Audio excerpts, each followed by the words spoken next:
Good morning, everyone. My name is Generous Pibacos Jr., and today I will be teaching the definition of freedom because I am the first reporter.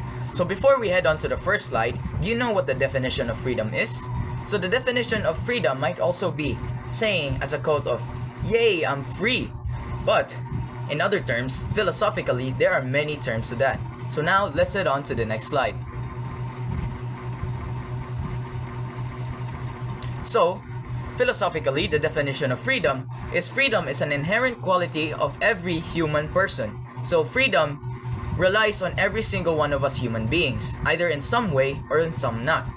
So it means that having the ability to choose and to act. It means that we have the freedom of will to do anything we want and to do anything and to act out anything we can. Freedom allows humans to decide for their own actions, not just react. So, as different animals would do, they act because of patterns and recognition. But us humans we have what we call a brain. So a brain makes us decide on what we do, make anything we want, and decide whatever we do based on our moral compass. So we head to the first example or the first subtopic of the definition of freedom. We have freedom versus animal behavior. Before we move on to the next slide, may I ask you, what's different as we as a human on how we think and as we as animals on how we think? So humans versus animals. Animals act mostly by instincts or training. Example, a dog jumps only when it's trained or commanded. You can't just tell a dog to jump and he will jump itself. No. But when you tell a human to jump, we have a choice to actually jump. Dogs aren't necessarily trained to jump. They are based on instincts. To say, let's see here, there's an obstacle right here, right? And a dog, based on instinct, means that to get over this passage, you have to jump over it. But us humans, we could either destroy that passage or maybe go around it itself. Let's head to the next example. A person can decide whether to study, rest, or help others. No command needed, because it is our decision to help others or not, based on our moral compass and how we are raised. Let's head to the next one. Freedom as self-creation. Creating art is creating yourself. So freedom as self-creation. Freedom shapes who we are, who you are, and who I are. Freedom is the power to become who you want to be. Your choice is to influence others with your personality into your future. And every decision you make has an impact on your life. So freedom as self-creation means that we have the freedom on how we shape ourselves in our future. So let's move on. Let's move on to an example. Choosing to work hard in school builds discipline and responsibility. Because we aren't just commanded, we have to make the choice on how we perform in school. Either we do good or either we do bad. And when doing good means that you have to take the responsibility on what actions you make and to take those scores and those grades.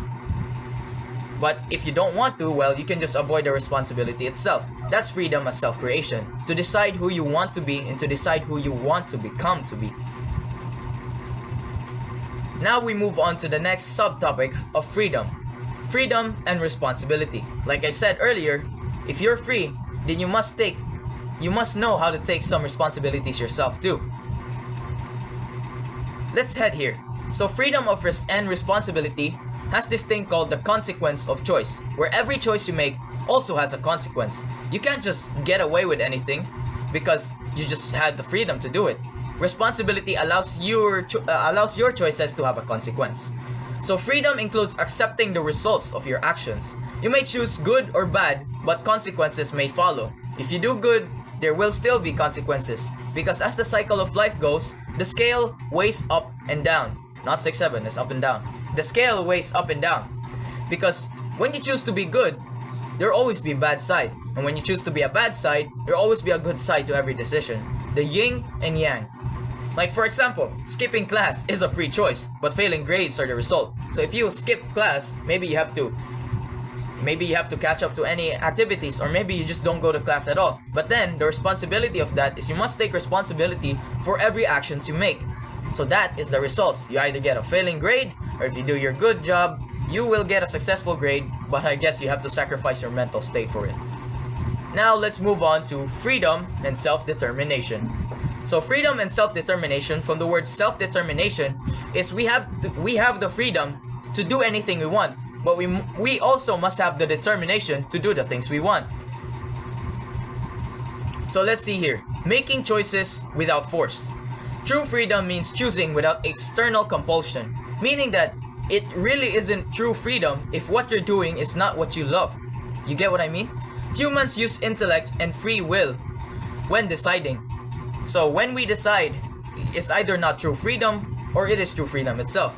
Because, as I said, true freedom means choosing without external compulsion, without even hesitating to do what you love. As an example here, is choosing a career path based on passion, not pressure from others. So, as an example of this, as a grade 11 STEM student, you could also choose a career path based on how much money you make, but it's not the career path you love. So that leads to you, in the near future, if you choose the career path that makes money, you'll be rich, sure. But on the path of your life, you're not living your dream. So, as a philosophical stand view, greed is nothing compared to real happiness, if I'm talking about it. So choosing a career path based on what you're actually passionate about. I mean, if your career path is just traveling, even though it doesn't earn a lot of money, maybe it's the career path you're actually meant to be. You're actually built to be by God itself. Maybe you want to travel, but maybe money is just not a lot of things for you. So maybe just don't follow pressure from others, but do the things you love itself. So freedom and prudence. We now move on to the right decision or the wrong decision. We could either make right decisions in our life or wrong decisions based on how we were raised or based on our moral compass. So let's move on here. So freedom and prudence is using freedom wisely. You could either have all the freedom in the world, but you still have to do responsibilities and to make the choices that actually matter in your life. Prudence means thinking before acting. You can't just take up an offer instantly just because you want it. Let's say, oh my god, dude, let's do drugs. Oh yeah, that is not prudence, bro. When you put prudence into responsibility and freedom, you have the right choices to think whether that doing is right or wrong. That means that freedom requires control and awareness, not just impulse and action just because you want to do it. You need to think about it. What are the consequences when you do it? What are the future consequences of whatever you decide when you do it? So let's move on to an example here.